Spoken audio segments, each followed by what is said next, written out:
So I recently was on Just the News, Not Noise with a pre-recorded question, a show by John Solomon and Amanda Head. They answered my question. I love the answer that John Solomon gave. I think it reflects a lot of what's going on with liberals and what they're doing to attack conservatives and destroy America. And one of the things that is very clear from this is using the left's tactics against them. So I thought I'd bring you this video to talk about lawfare. They go to court. They do a thing called lawfare. Use the courts to force a change in America. Well, if you're worried about censorship, if you're worried about illegal intrusion of rights and privacy, go to the courts. The Supreme Court is very favorable to conservative causes right now. That's the first tactic I've heard conservatives say we're going to use a lot more. The second one that I think is the reconciliation laws. We can't get anything passed in the Senate with 60 votes, anything that matters. But you can sneak so much into a budget and reconciliation bill that are policy changes. The Democrats do it ad nauseum. Mitch McConnell always says, I don't want to do that. If you want to make change, get it in the reconciliation bill, get it in the budget bill, use the power of the purse string to change the government. And the first thing that conservatives can do in changing government, just shrink the size of it. If there are 30% less bureaucrats, there are 30% less aggravation. So those are my two things. Let's go. So, I mean, that's another really good point, and thing I highly recommend that we do if we manage to take back the House and the Senate. Reconciliation is a way of forcing the money. That's how you remove the money from agencies and the budget. I mean, we have to reach a point where if we need a government shutdown, we need a government shutdown. There's nothing to keep this afloat if we don't play the same tactics that the left plays. It's reflected in a lot of what's going on. Here's a story about illegal Venezuelan migrants file a class action lawsuit against DeSantis, claimed his flight to Martha's Vineyard was as cruel as treatment by Maduro's Marxist regime. So this is nothing short of all the leftist loonies out there claiming that he violated their rights and forced them on the flight, when then the reality is Biden's administration has been shipping immigrants all over the country in the middle of the night, even children, and doing it under the cover of darkness, trying not to draw attention to it. And this is nothing different than that. And why is Martha's Vineyard putting them on a flight to Martha's Vineyard, where they were probably asked, hey, do you want to go to Martha's Vineyard? Why is that so bad? And then to top it off, from what I understand, that he had them actually sign waivers saying, hey, it's okay for you to get on this flight.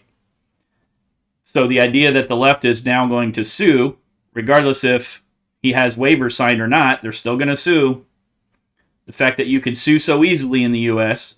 makes this basically nothing short of a weapon for the left. And of course, we know Mike Lindell. This isn't really lawfare by people, but it's lawfare definitely by the government, because the government can press charges for a whole variety of different things, oftentimes without any real evidence. They got a search warrant. They're going after Mike Lindell. And apparently they're doing it over identity theft and damage to a protected computer, which is because Mike Lindell got his hands on voting machines, cracked them open to see how the code works, and now they're saying that those are protected under national security, and that any of the information that was in there that he took out was identity theft. Because I'm sure what Mike Lindell did was steal identities of those people, took it and probably used it to open credit cards and all their names and stuff like that to buy pillows. Pillow supplies for his factory. This shows the extent to which they're willing to go after someone.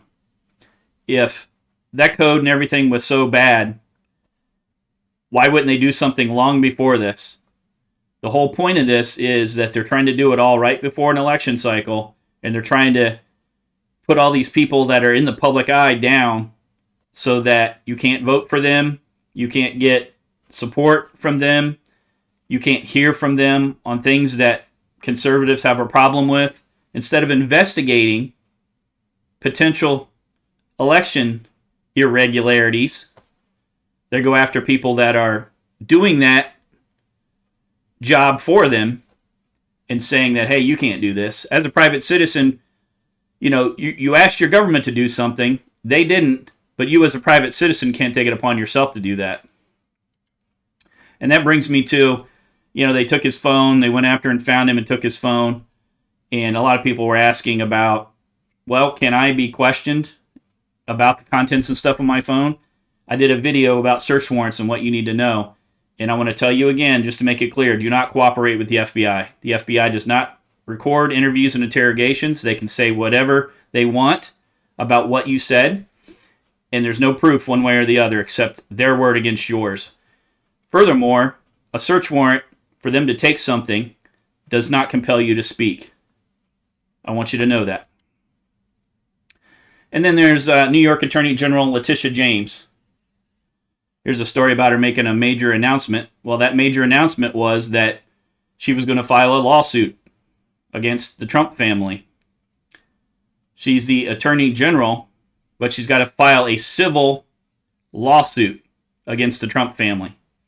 This is somebody that campaigned on the idea that she was going to go after Trump, using lawfare against conservatives. We have to take the same tact. We have to do the same tactics. We need to get into power and turn all this back around on them.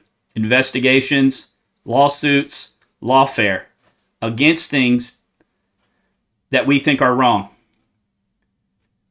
Investigations that we feel need to be done. If we continue to sit quietly by and say, well, we need to not do the same tactics that they do, they're going to continue to use these as weapons, make them worse and worse, and all it does is chip away at everyone's integrity that's on the conservative side of the aisle, and they get less votes because the public doesn't understand. They just know that a person's under indictment, they're under investigation, that the FBI is looking into them. And the reality is that affects elections. That affects what the public that's not looking closely, their perception of what a person's about. Trump, never convicted of any crimes, yet everyone thinks he's a criminal. He's a Russian stooge. He's a spy. He's selling nuclear secrets. For God's sake, he was the president. And while he was president, he put restrictions and everything on Russia. He talked tough to Russia. He didn't give them the pipeline. He didn't give them access to Nord Stream 2. That was Joe Biden that did that. Congress actually passed something, I believe, like a law. I remember seeing something, Ted Cruz on the floor, saying there was a law that was passed to prevent Donald Trump from removing restrictions and allowing pipeline to go through for Russia. And as soon as Joe Biden came into office, despite the way that that was worded, he violated that and allowed Nord Stream 2 to start happening. Trump never did that. So, what can we say about this? I'll leave you with the Attorney General of New York, 𝓟𝓛𔔔 James, before she took office, talking about what her main focus is. And what would you say to people who say, oh, I'm not going to bother to register to vote because my voice doesn't make a difference, or I'm just one person? I say one name, Donald Trump. That should motivate you. Get off your ass and vote. Will you sue him for us? Oh, we're going to definitely sue him. We're going to be a real pain in the ass. He's going to know my name personally. I love it. He probably does already.